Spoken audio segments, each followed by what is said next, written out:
Beyond the Gates Spoilers Weekly Saturdays, the 22nd of August 2026. Welcome back to the channel, besties. Today is Tuesday, an absolutely beautiful day to sit down, grab a massive iced matcha, and lose our collective minds over the latest Fairmont Crest chaos. I am so glad we are in this together, because if I had to process this alone, I would actually implode.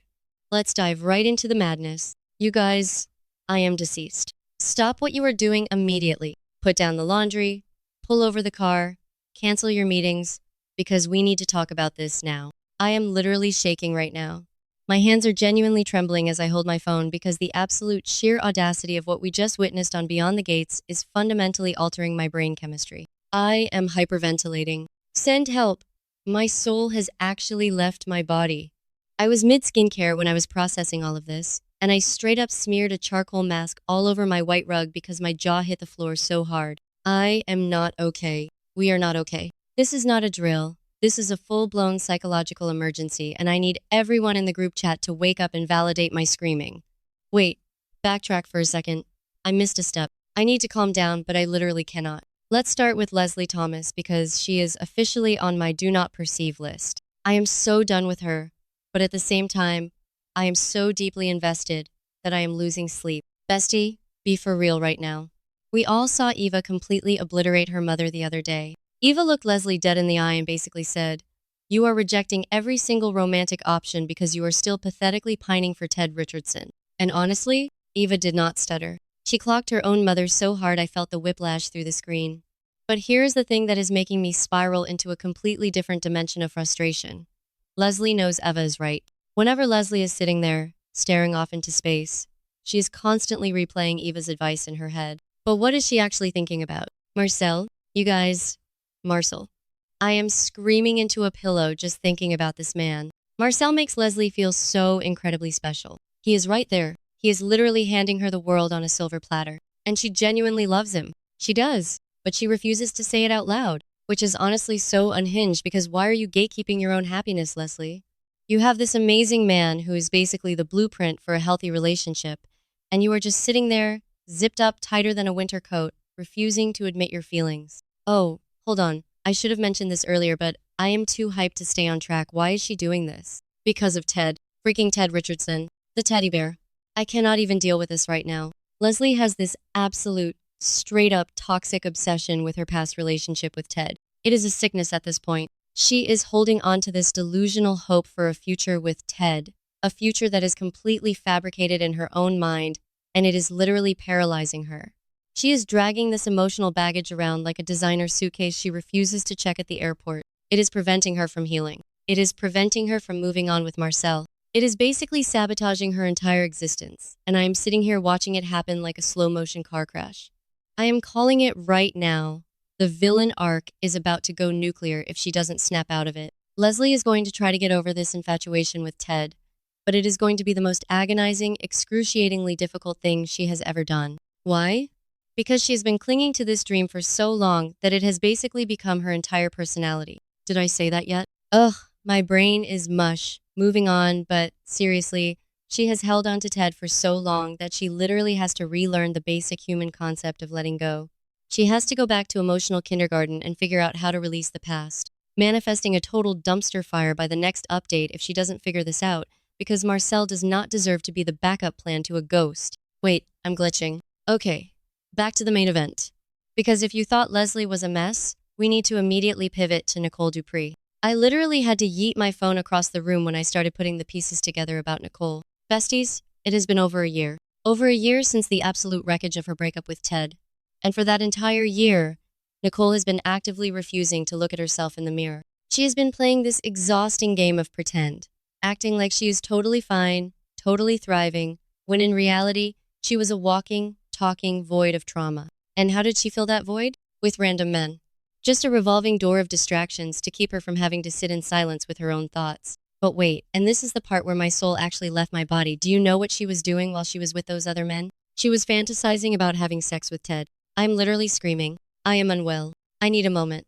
The psychological mayhem of sleeping with other people but closing your eyes and pretending it is your ex? That is straight up cinematic madness. It is dark, it is messy, it is so incredibly human, and I am entirely too invested in this level of trauma. But here's where the story shifts. And honestly, it is making me emotional. Like, genuinely, I have tears in my eyes. Because after a year of running from herself, Nicole is finally, actually looking at herself seriously. She is finally stripping away the delusions and the distractions. And why? What changed? Who changed it? Enter Dr. Kiel Rollins. I need everyone to stand up and give a round of applause for Kiel Rollins right now because this man is the ultimate green flag. He is the standard. He is everything Nicole needed after the devastating loss of Ted from her life. Kiel didn't come in trying to fix her. He didn't force her into therapy. And don't even get me started on the vibes of this relationship. It is so pure. He just gave her the space to exist. He let her explore her own mind, let her be her messy, broken self, and gave her the time she desperately needed to figure it out. Nicole didn't need a therapist. She just needed Kiel. She leaned on him, completely subconsciously, without even realizing she was using him as her emotional anchor. He was the steady ground beneath her feet while she was spinning out of control. And that leads us to the moment. The moment. I am picturing this in my head like an Oscar-winning movie scene. Nicole is standing there, and she looks at Kiel. But she doesn't just look at him, she faces him with this incredibly steady, unwavering gaze. It is so powerful because it makes perfect sense. In that one look, you can physically see the last remnants of her fear just melting away. All that thick, heavy armor she has been wearing for over a year, gone, dropped to the floor. She is finally revealing her true, unfiltered, vulnerable self to him. It is giving major, I trust you with my life energy, and I'm totally living for it. This is the turning point, besties. This steady gaze, this absolute surrender to the reality of who she is and who he is to her, is what is going to heal them. They're going to heal those deep, agonizing wounds together and finally move forward. Nicole is officially stepping into her new era, and she just told Vanessa McBride that she is exclusively dating Kiel, which is the ultimate boss move. She is claiming her healing. She is claiming her man. And she is leaving the ghost of Ted Richardson in the dust where he belongs. But wait, let's bounce back to Leslie for a second because the contrast here is genuinely making me dizzy. You have Nicole, who went through the absolute trenches of despair, filled the void with toxic coping mechanisms, and finally clawed her way out into the light with Kiel. And then you have Leslie, who has Marcel, a literal angel on earth, standing right in front of her, and she is still staring at the rearview mirror, crying over Ted.